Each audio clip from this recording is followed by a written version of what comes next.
médecin chef du sud de Colobane, nous les chefs de village, honorables notables, chère population de Gaïdambar,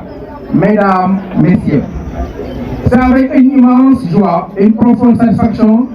que je reprends la parole aujourd'hui à l'occasion de cette cérémonie de réception de l'ambulance destinée au poste de santé de Gaïdambar. Cette journée est bien plus qu'une cérémonie de remise de véhicules. Elle est le symbole d'une volonté collective. Cela ne laisse aucune population au bord du chemin de la santé et de la dignité. Une ambulance, ce n'est pas seulement un moyen de transport. C'est parfois une vie que l'on sauve, une femme enceinte que l'on évacue à temps, un enfant que l'on conduit rapidement avec une structure adaptée, un malade que l'on transporte dans les conditions dignes. C'est pourquoi nous devons mesurer toute la portée de cette acquisition. Une ambition municipale fait de la santé une priorité. La santé figure parmi les compétences importantes dévolues aux collectivités territoriales et constitue donc pour nous une responsabilité et non un simple engagement de circonstance. À la commune de Colobane, nous avons fait le choix d'assumer pleinement cette responsabilité. Notre engagement en faveur du poste de Gaïdambar ne date pas d'aujourd'hui. Chaque année, la commune contribue à hauteur de 2 millions de francs en médicaments afin de renforcer la prise en charge des populations. Nous avons également compris qu'une infrastructure sanitaire aussi belle soit-elle ne peut fonctionner efficacement sans ressources humaines. C'est pourquoi la commune apporte également une contribution de 720 000 francs pour le personnel soignant. Ces efforts représentent un investissement important. Mais lorsqu'il s'agit de la santé de nos populations, nous considérons qu'il n'y a pas de dépenses inutiles et il n'y a que des investissements pour la vie. Le CDS est une responsabilité collective. Notre engagement s'inscrit également dans le cadre du comité de développement sanitaire. À ma qualité de maire, j'ai l'honneur d'assurer la présidence du conseil d'administration. Ces responsabilités nous rappellent une chose essentielle. La santé ne peut être l'affaire d'une seule personne, d'une seule institution ou d'une seule catégorie d'acteurs. Elle exige la conjugaison des efforts de l'État, des collectivités territoriales, des professionnels de santé, des partenaires et surtout des populations. C'est cette synergie qui nous permet aujourd'hui d'être réunis autour de cette ambulance. Une ambulance fruit de la solidarité. Je voudrais donc saluer et remercier très sincèrement celles et tous ceux qui ont contribué à la réalisation de ce projet. Je pense aux populations de Gaïdambar qui ont compris que le développement de la localité doit être porté par une mobilisation collective. Je pense aux bonnes volontés, aux partenaires, aux restaurants de la localité et tous ceux qui ont de près ou de loin apporté leur contribution. Cette ambulance n'appartient pas à une personne, elle appartient à un parti, elle n'appartient pas à une équipe, elle appartient à toute la communauté. Elle est le fruit d'une mobilisation collective et doit rester un bien au service de tous. C'est justement dans cet esprit que nous devons préserver les acquis et continuer à construire ensemble. Poursuivre l'effort. Mesdames et messieurs, la réception de cette ambulance ne constitue pas l'aboutissement de nos efforts. Elle constitue une nouvelle étape. Nous devons désormais veiller à son entretien, à sa bonne gestion et à sa disponibilité permanente pour les évacuations sanitaires. Nous devons également continuer à renforcer le poste de santé, améliorer les conditions de travail du personnel soignant et faciliter aux populations aux soins. Je lance enfin un appel à toutes les forces vives de Gaïdambar et de la commune de Colobane.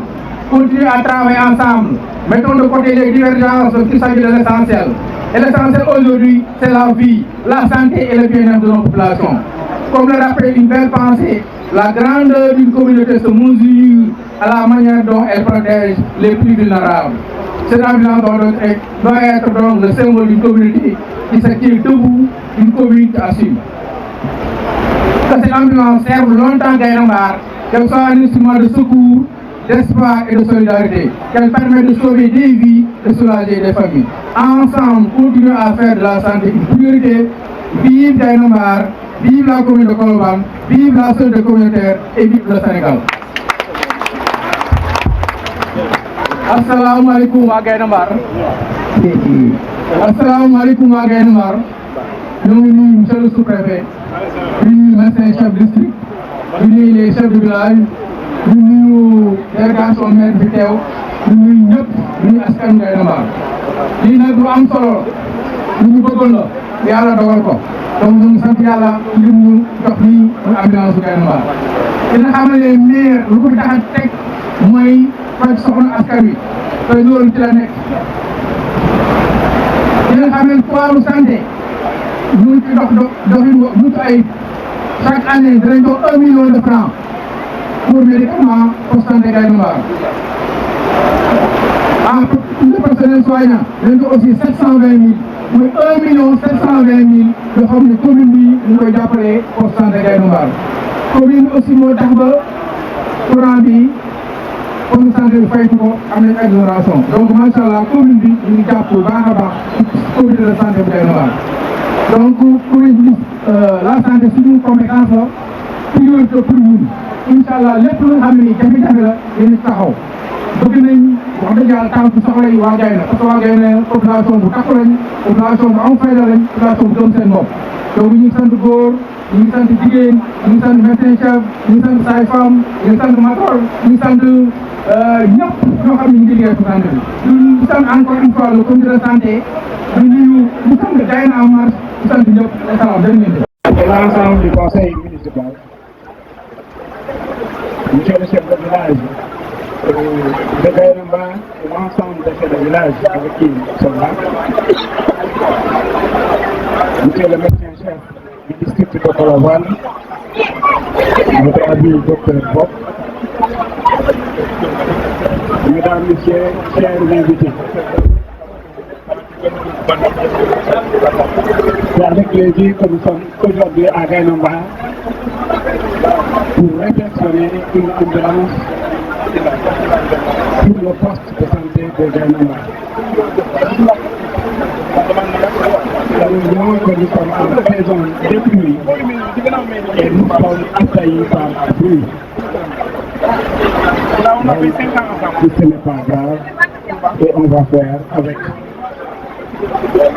ñoo ngi nuyu ñëpp mu nekk góor mu nekk jigéen mu nekk xale mu nekk mag ñi nga xam ne ñoo nekk ci Gaïndé Mbar suñu xamoon dañuy def réception lii lay tawee semaine bu nekk dañuy ñëw fii pour def réception nga xam ne suñu defee ci ñeenti réception rek Gaïndé Mbar moom nawet bii day waaj ak jàmm. donc ci kontaan ci bés bi mais également condition climatique lu mu metti metti gis nañu ñëpp ñoo ngi taxaw di xaar di tooyaloo ak ñun ñëpp te loolu lu am solo la béykat sàmmkat su tooyee du wàññi dara jàpp naa ne lu gën a am solo mooy farlu gi leen def ñëw toog xaar déglu li nga xam ne seeni doom seen structure de santé seen collectivité territoriale ak seen administration ñoom ñoo leen ko gunge jàppale leen pour ngeen am un poste de santé viable. Monsieur le maire ñu ngi lay rappeler il a déjà dit que la santé est une compétence transférée donc lépp loo mënti def di jàppale poste de santé yi yaa ngi jàppale collectivité territoriale bi nga xam ne moom moo ëmb poste de santé boobu lépp li nga def également pour di soutenir CDS yi jàppal ne yaa ngi contribuer ci développement sanitaire du district de Gossas loolu moo tax ngeen gis tey teewaayu MCD jógee fii ba Gossas 60 kilomètres pour ñëw teewee seen bés bu am solo bi.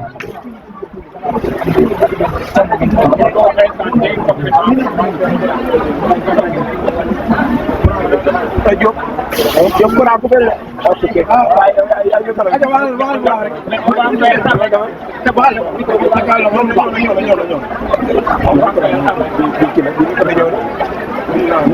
donc on va faire avec les conditions du milieu jàpp naa ne li ngeen di wax am solo li am solo mooy Colobane li mu bëgg mooy am centre de santé mu am centre de santé buy dox nag war na am ay poste de santé yuy dox te jàpp nañ ne Gaïndé Mbar dafa may yeneen poste de santé yu mel ni moom ëllëg si biir centre de santé bu Colobane bu ñu moom taxoon nekk centre de santé bu viable parce que loolu mooy tax lépp plein bi ngeen soxla fii ci commune bu Colobane ngeen am ko fii à travers centre de santé bi ñu mën a def loolu tax dañuy rafetlu bu baax a baax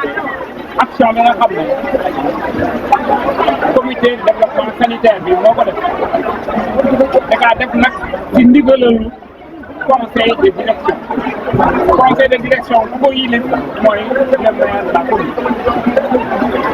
ñun en tant que administration autorité territoriale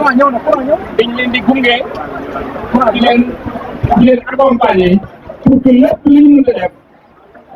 sur le plan de la santé mu nekk luy ànd docteur wax na ko sant ci accompagnement sur le point de la santé noonu lañ koy defee ci éducation defee ko ci yeneen secteur mais jàpp nañ ne santé bi fu mu toll actuellement ak dotation ambulance bi am ak poste de santé bi jàpp naa ne dina mooy nekk un soulagement pour population yëpp mais wolof yi nag dafa am lu ñuy wax bu maye da ngay ñàkk ñu ngi remercier bu baax association Gaïndé en marche pour seen contribution seen ndimbal ak seen jàppale mais heure bi defee ba joxe maye ambulance bi maintenant l'ambulance est entre les mains du comité de développement sanitaire de Gaïndé Mbar ñoom ñoo koy gérer ñoom ñooy rendre compte à qui de droit donc li ñu bëgg nag accompagnement boobu ba ñu yem ci rek andi ambulance bi baax na mais maintien bi également moo gën a am solo ñi am oto xam nañ loolu entretien bu jafe la pour mu am entretien bu baax dafa war a am ñu koy jëfandikoo teg ko si yoon mais également teg ko si dëkk pour que ñëpp ñi nga xam ne am nañ tey ambulance bi ëllëg si biir suñu soxlaataa benn ambulance day fekk amoon nañ déjà un point de roulement leen di permettre ñu am yeneen structure ou bien am yeneen moyen pour accompagner seen poste de santé mais su ngeen jàppee ne kii dañ koy dawal bu mu ràpp ngeen sànni fi te ëllëg si biir ñu ngeen woo du ñëw parce que li ngeen koy laaj day bëri nga xam ne du ma ko mën a soutenir donc association Gaïndé Mbar bi ñu ngi leen di remercier bu baax c'est nag citoyen ndax jàpp naa ne Japon Allemagne États-Unis joxe ay dons alors que fii am nañu suñuy doomu dëkk yu fi juddoo màgg fi jaroo fi war a def également acte de citoyenneté bi ñu def donc loolu dañ koy rafetlu mais également di ñaax poste de santé bu Gaïndé Mbar li docteur wax mu continuer parce que moom moo waxal boppam mu ne reconnaître na liggéey bi ay super bi di def ci Gaïndé Mbar donc équipe bi nga xam ne santé moom moo nekk ci Gaïndé Mbar sax nañ leen kat vous n'avez plus droit à l'erreur